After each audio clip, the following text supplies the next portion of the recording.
क्या भगवान असली में होता है? क्या इंसान को भगवान ने बनाया है? इसी गुत्थी को आज इस वीडियो में आप काफी हद तक सुलझा हुआ सा महसूस करेंगे। इस वीडियो में जो भी मैं जानकारी देने जा रहा हूं वो विज्ञान पर आधारित है। इसमें कोई धर्म शास्त्रों का या कहीं सुनी बातों का कोई रोल नहीं है। आप इस वीडियो में बताई हुई बातों को ध्यान से सुनेंगे और चिंतन भी करेंगे, तब जाकर के आपकी बुद्धि में ये जरूर एहसास होगा कि बातें काफी हद तक सत्य भी हैं। भारतीय दर्शन में माना जाता है कि पहले चेतना पैदा हुई और उसी से ये शरीर है, ये चैतन्य होता है। ऐसा दर्शन शास्त्र में माना जाता है। एक दर्शन ऐसा भी है जिसे चार्वाक दर्शन कहा जाता है। चार्वाक दर्शन की ये मान्यता है कि जड़ तत्वों के मिलन से ही चेतना पैदा होती है, असत्य वस्तु से ही सत्य का निर्माण हुआ है। लेकिन बाकी दर्शन ये मानते हैं कि सत्य वस्तु है, असत्य वस्तु की कोई सत्ता नहीं है, या असत्य वस्तु से सत्य पैदा नहीं हो सकता। लेकिन चार्वाक ये बताता है कि असत्य से ही सत्य पैदा होता है। कैसे? इस गुत्थी को समझ लीजिएगा। चार्वाक ये कहता है कि जैसे अंगूर है, गुड़ है, ये अलग अलग पदार्थ हैं, ये अलग अलग हैं, लेकिन जब इनको एक निश्चित अनुपात में मिला दिया जाए तो इनसे नशा पैदा हो जाता है, मदिरा पैदा हो जाती है। तो अब देखिए वो मदिरा कहां से आई? वो एक निश्चित अनुपात में मिलाने से ही आई।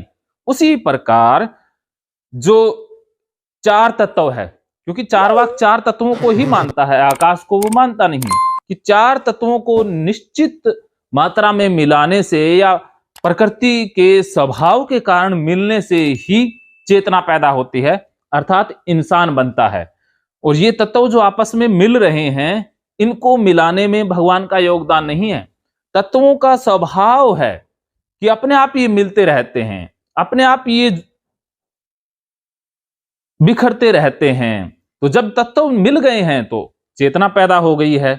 उसी को हम जीवन कह देते हैं या सजीव कह देते हैं। और जो निर्जीव है उनमें तत्व तो है, लेकिन वो निश्चित अनुपात में नहीं मिले हैं, इसी कारण से उनमें जीवन की उत्पत्ति नहीं हुई है। तो ये चार्वाक का सिद्धांत है जो विज्ञान के काफी नजदीक है।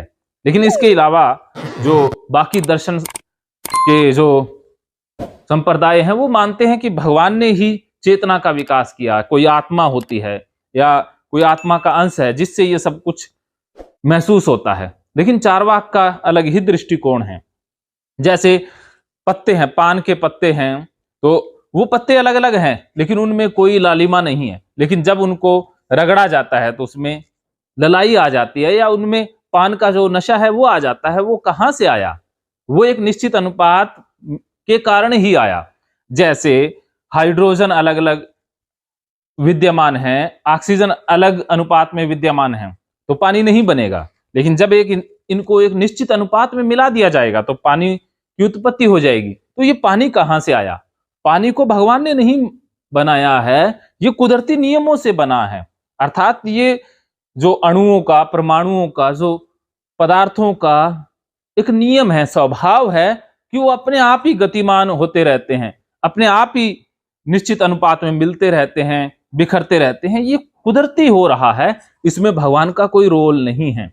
और ये बात सत्य भी है। ऐसे ही इंसान के जीवन का शुभारंभ होता है, बाकी प्राणियों के जीवन का शुभारंभ भी ऐसे ही होता है। जैसे हमारे शरीर में बहुत सारी सेल है, कहा जाता है कि 8 ट्रिलियन सेल है। 8 के आगे 18 जीरो लगा दी जाए, इतनी सेल्स हमारी बॉडी में हैं। तो इन सभी सेल्स की बदौलत ही ये शरीर बना है। तो एक एक सेल में जीवन होता है, वो गति कर रही होती है, उसका अपना अपना कार्य होता है। जब आप विज्ञान को पढ़ेंगे तो सारी ये साइंस समझ में आ जाएगी।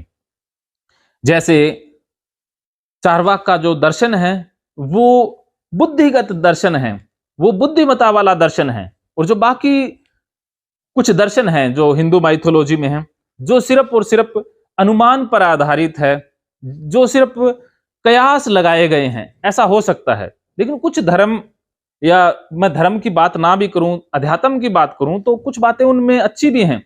उन्होंने जो कयास लगाए हैं वो मानव जीवन की समस्याओं को सुलझाने के लिए लगाए गए हैं। जैसे भगवत गीता में आत्मा का कंसेप्ट आता है, लेकिन चार्वाक आत्मा को नहीं मानता है कि आत्मा कहीं नहीं है, शरीर से अलग भी नहीं है। ये शरीर अपने आप ही निश्चित अनुपात में मिलने से बन जाता है और इसमें चेतना अपने आप ही विकसित होती है। जैसे आप दही को और गोबर को एक साथ मिला दो तो कुछ समय के बाद उसमें से कीड़े उत्पन्न हो जाएंगे। तो ये कीड़े कैसे उत्पन्न हुए? क्योंकि दोनों जो अलग अलग थे उनमें क्षमता नहीं थी कि वो कीड़े पैदा कर दें, लेकिन जब दोनों मिल गए तो उनमें वो क्षमता पैदा हो गई कि कीड़े पैदा हो जाएं। ऐसे ही शरीर के जो तत्व मिले तो उनमें चेतना पैदा हो गई। तो इसी प्रकार जब सृष्टि का आरंभ हुआ तो धीरे धीरे जीवन पनपा। जैसे अम्बीबा से एकोशिकीय से द्विकोशिकीय, ऐसे ऐसे बढ़ते गए। ये बहुत बहुत लंबी प्रक्रिया है। बहुत लंबी प्रक्रिया के कारण मानव अस्तित्व में आया है। और जब अस्तित्व में आ गया तो सजीवों के अंदर एक खास गुण होता है कि वो प्रजनन कर सकते हैं, वंश वृद्धि कर सकते हैं।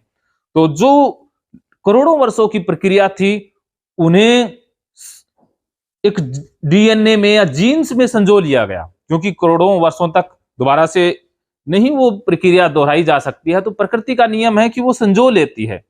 उसने जीन्स में संजो लिया, और जैसे ही संभोग की प्रक्रिया होती है वो जीन्स के माध्यम से वहीं से शुरुआत हो जाती है मानव की। तो मानव जीन्स के साथ जो पिछली करोड़ों वर्षों की जो प्रक्रिया है उसके साथ ही पैदा हो जाता है।